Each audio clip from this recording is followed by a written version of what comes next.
कि जब आप पशुपति व्रत कर रहे हो या कोई नियम धारण कर रहे हो या कोई आपने नियम उठा रखा है और वो कार्य आपका हो ही नहीं रहा, आपने 2 बार पशुपति व्रत कर लिए, आपने ये कर लिया, आपने प्रदोष कर लिया, आपने सोमवार कर लिया, आपने सारे अनुष्ठान कर लिए, बहुत सारे उपाय भी करे तो भी नहीं हो रहा है।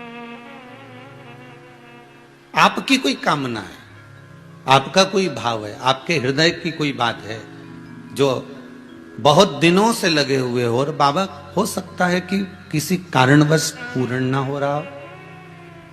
कई लोग कह भी देते हैं गुरुदेव, कोई कहते हैं, अब जैसे आज कोई कह रही थी बच्ची कि मैंने शिव महापुराण में पशुपति व्रत सुना और उसको करा, उसका लाभ मुझे मिला, मेरे पति ने भी करा, उसका भी लाभ मुझे मिला। पर एक काम गुरुदेव ऐसा अटका हुआ है कि वो काम हम करना चाह रहे हैं, व्रत भी कर लिया, अनुष्ठान भी कर लिया, पर फिर भी वो व्रत के कारणवश भी वो कार्य नहीं हो रहा। तो समझना कि कोई कार्य बड़ा भारी होगा और बाबा उसको कर नहीं रहा है या कोई काम अटक रहा है। तो हमने पहले भी कहा, ये बीच की जो पत्ती है ये देव अधिदेव महादेव है, ये ब्रह्मा, ये विष्णु है। इन दोनों पत्ती के मिलन से लेकर इस पत्ती के बीच की जो डंडी है, ये नीचे की डंडी का वर्णन नहीं कर रहे हैं, इन दोनों पत्तियों के बीच में जो डंडी है बची हुई, जो तीनों के बीच में एक डंडी का जो भाव है, ये माता जगत जननी जगदम्बा माता पार्वती है। इस डंडी के नीचे का जितना भाग है ये 33 कोटि देवताओं को दर्शाता है। बेलपत्री के पिछले वर्ष की श्रावण की कथा यदि आप निकालेंगे और उसको पेज पर जाकर आप सुनेंगे तो आपको प्राप्त होगा कि उसमें भी कहा था कि जब आप पशुपति व्रत कर रहे हो या कोई नियम धारण कर रहे हो या कोई आपने नियम उठा रखा है और वो कार्य आपका हो ही नहीं रहा, आपने 2 बार पशुपति व्रत कर लिए, आपने ये कर लिया, आपने प्रदोष कर लिया, आपने सोमवार कर लिया, आपने सारे अनुष्ठान कर लिए, बहुत सारे उपाय भी करे तो भी नहीं हो रहा है। तो इस बीच वाली पत्ती पर शहद लगाकर बाबा का जो शिवलिंग है उस शिवलिंग को इसको छुआ दीजिए या उससे चिपका दीजिए और उस पर अपनी हथेली रखकर कामना कर कर वापिस घर को आ जाइए। बाबा आपकी वो मुराद शीघ्र 3 महीने के अंदर पूरा कर ही देता है, ये पक्का। सोमवार की अष्टमी का मतलब आपको इंदौर की कथा में बताया था, जिस दिन शंकर और पार्वती के मिलन का दिवस हो, और केवल एक माता पार्वती के अकेले मिलन का नहीं, 64 योगनियां तक भगवान शंकर से मिलने के लिए आती है। कहीं लग जाए आपकी जिंदगी में कि अब मेरा जीवन बहुत नरक सा निकल रहा है, बहुत कष्टमय निकल रहा है, ये बेलपत्री लेना, इस बेलपत्री के बीच वाले पत्ते पर पीला चंदन लगा लेना। पत्ती पर जब चंदन लग जाए, लगने के बाद में ये दोनों पत्ती पर लाल चंदन लगा लीजिए। इन दोनों पत्ती के बीच में जो डंडी का भाग होता है, आपको कहा था, आपको स्मरण में होगा शायद, हमने जब बेलपत्री की महत्वता बताई थी तो उस बेलपत्री की महत्वता में कहा था ब्रह्मा विष्णु महेश ये 3 हैं, बोला था।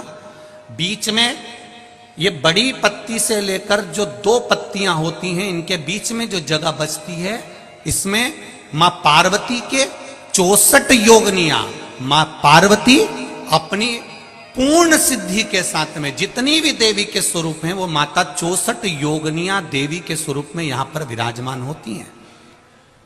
2 पत्ती के नीचे से जो डंडी होती है नीचे तक, ये पूरी डंडी में 33 कोटि देवी देवताओं विराजमान होते हैं इस पूरी डंडी के अंदर। तो ये बीच वाली पत्ती है, ये जो बीच वाली पत्ती का जो भाग होता है, इस पत्ती के भाग में शहद का प्रयोग कर कर, यहां पीला चंदन, लाल चंदन, लाल चंदन, शहद का प्रयोग कर कर, इसी तरह से पकड़कर ये बेलपत्री की जो डंडी है वो अशुक सुंदरी पर जब आप समर्पित करें तो जहां से जल बहता है उस ओर पर इस पत्ती को चढ़ाकर केवल आपके हृदय की बात कहकर देव अधिदेव महादेव से कोई भी शिव जी का मंत्र, पंचाक्षर नमः शिवाय, षडाक्षर ओम नमः शिवाय, श्री शिवाय नमस्तुभ्यम, या महामृत्युंजय मंत्र, जो शिव का मंत्र हो आपके पास में, उसको बोलते हुए देवाधिदेव महादेव को धीरे धीरे जल की धार चढ़ाना प्रारंभ करो। जल की धार जब पूर्ण होने लगे, उसमें थोड़ा जल बचे, तब अशोक सुंदरी पर जो तुमने बेलपत्र चढ़ाई है वहां उस जलधार को चढ़ाए। ये प्रयोग आपको केवल सोमवार की अष्टमी पड़ने पर ही करना है। कौन से दिन करेंगे? जम के बोलिए जरा। सोमवार की अष्टमी पड़ने पर यह प्रयोग करें और जल चढ़ाकर बाबा से विनती कर कर उसी बेलपत्र को वापस उठाकर कहीं जलाशय में या किसी पेड़ के नीचे विसर्जन कर दें और एक लोटा जल वहां भी चढ़ा दें। बस निवेदन कर कर आ जाइए, मेरा बाबा 3 माह के अंदर हाथ जरूर पकड़ेगा और आपको दलदल से बाहर निकाल देगा। सोमवार की अष्टमी के दिन भगवान शंकर को बेलपत्र समर्पित जरूर करना चाहिए, वो भी शाम के समय पर।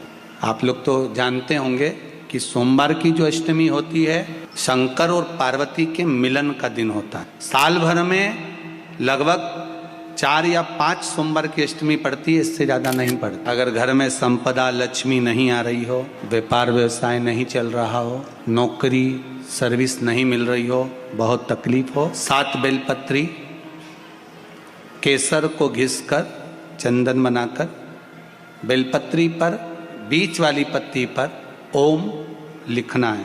दोनों पत्तियों पर भी एक आद्यशक्ति जगदम्बा के नाम की केसर की बिंदी लगाना है, दूसरे में श्री गणेश रिद्धि सिद्धि के नाम की बिंदी लगाना है। शिव जी पर समर्पित करते जाना, शंकर को चढ़ाते जाओ।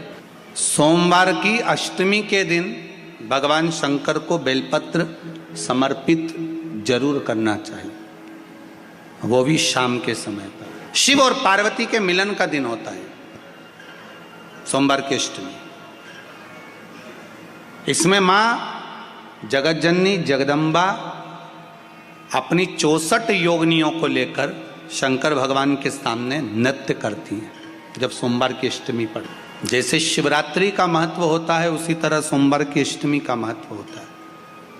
जब 64 योगिनियां माता शंकर भगवान के सामने नृत्य करती हैं तब भगवान शिव उठकर खड़े होकर उन 64 योगिनियों को अपने हस्त कमल पर धारण करते हैं और हस्त कमल पर धारण करते हैं तब उन 64 योगिनियों को लक्ष्मियां प्रदान करती हैं।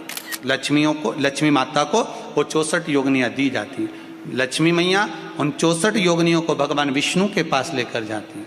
भगवान नारायण उन 64 योगिनियों को ब्रह्मदेव के पास लेकर जाते हैं। उन 64 योगिनियों को ब्रह्मा जी ब्रह्माणी को प्रदान करते हैं। ब्रह्माणी उस 64 योगिनियों को ले जाकर माँ जगतजननी आद्य शक्ति को देती है। आद्य शक्ति उन 64 योगिनियों को ले जाकर शिव को समर्पित करती हैं। शंकर भगवान की कथा कहती है सोमवार की अष्टमी पड़ने वाले दिन अगर बेलपत्र पर केसर का भाग लगाकर ओम लिखकर केसर का ही तिलक लगाकर माँ आद्य शक्ति गणेश जी रिद्धि सिद्धि के नाम से 7 बेलपत्र शिव को समर्पित कर कर लाल वस्त्र में उसको बांधकर, जिसका व्यापार व्यवसाय या नौकरी सर्विस नहीं हो, बहुत कष्ट चल रहा हो, बहुत जिंदगी में दुख चल रहा हो, उसको 2-1 महीना रख कर देखो, बाबा लाइन लगा देगा आपकी संपदा की ओर, आपका हाथ पकड़ देगा। सोमवार की अष्टमी शिव को रिझाने की होती है, भगवान शंकर को मनाने के लिए, शिव को प्राप्त करने का एक साधन है।